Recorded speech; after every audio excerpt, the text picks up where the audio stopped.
Most coaches that I work with are undercharging, not because they don't know their value, not because they haven't done the math, but because something underneath says they don't quite believe that they've earned the right yet. So almost no one is talking about this directly, but today, this is what we're going to talk about. And I really want to talk about it because it's costing you more than money. Here's what it sounds like in practice. It sounds like this. When I've got my certification, then I'll raise my rates. When I have more testimonials, I'll charge more. When I've got some more experience under my belt, when I know what I'm really doing, when I stop feeling like somebody's going to call me a fraud, then I'll raise my rates. Do any of those sound familiar? I have heard versions of all of these and more from coaches with one client and from coaches who've got 10 clients. Here's the challenge. It's a slippery slope. You've set an arbitrary goal, number of testimonials, number of clients, number of hours coached. And then guess what? You move that threshold depending on your mood. That's how you know it's not really about the threshold. Here's what's going on.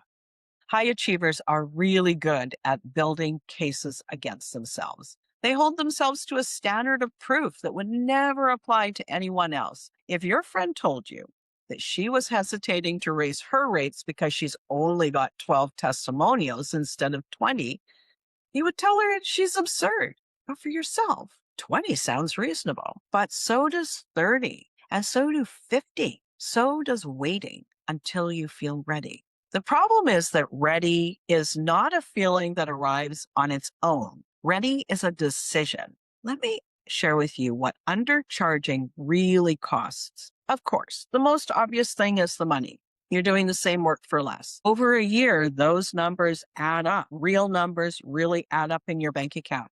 But there's a less obvious cost, and it is important too. When you undercharge, you attract clients who are possibly making low stake decisions. They chose you because you're affordable. They're maybe less invested. They show up differently.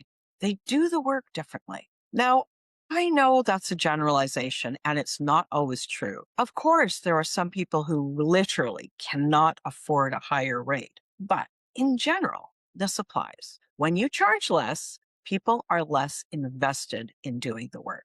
And you know what it's like. You, as the coach, works harder with somebody who's not as committed. You over deliver. And then in the end, you feel drained instead of energized. Undercharging just doesn't cost you money. It changes the quality of the relationship. It changes the type of client that you attract, and it changes how you show up. There is one more cost. This one is harder to say aloud. When you undercharge, you are quietly telling yourself that you aren't worth the higher number. Not out loud, but your actions say it. And you, the real inside you, hears it every time you send an invoice, every time somebody pays without hesitating, every time somebody asks your rate, and you feel a little apologetic saying it. That's not sustainable, and it's not true. I want to address one of the things that comes up so often when I have this conversation. People say, well, but I don't have the proof yet. I haven't helped enough people. I'm not established enough as a coach. Here's what I want to respond to that. Your rate is not a report card of everything that you've done so far. Your rate is an expression of the value that you create going forward for your clients. And the value that you create isn't about the number of years or the number of testimonials. It's about the quality of your presence, your ability to see what others miss, your ability to speak courageously to your clients, your ability to encourage your clients. That specific way you help move somebody from stuck to clear. The way you help your clients step forward in courage to reach their next level. You had that before certification. You sure had it before testimonials. Those types of proof, those are the ones I want you to think of so you can see that the value is already here. Listen, I'm not saying that you should charge whatever you want and hope for the best. We are adults. We know there is nuance to this conversation. What I am saying is stop arbitrarily holding yourself back, waiting for a level of proof that is never going to feel like enough. Start with what you know is true about what you help people with, about your offer. Set a rate that reflects that honestly, and then hold it. You're going to feel uncomfortable. Oh, yeah. And that discomfort isn't a sign that the rate is wrong. It's a sign that you're doing something new. So here's the questions that I'd like to leave you with.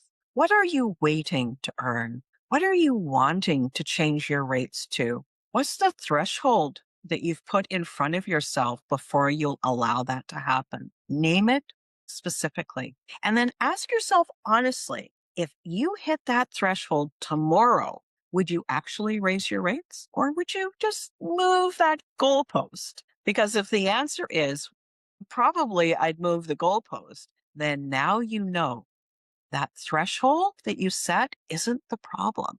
Your belief is the challenge. And now you know what the real work is. You're not trying to convince yourself that you're worth it. You're deciding to act like it.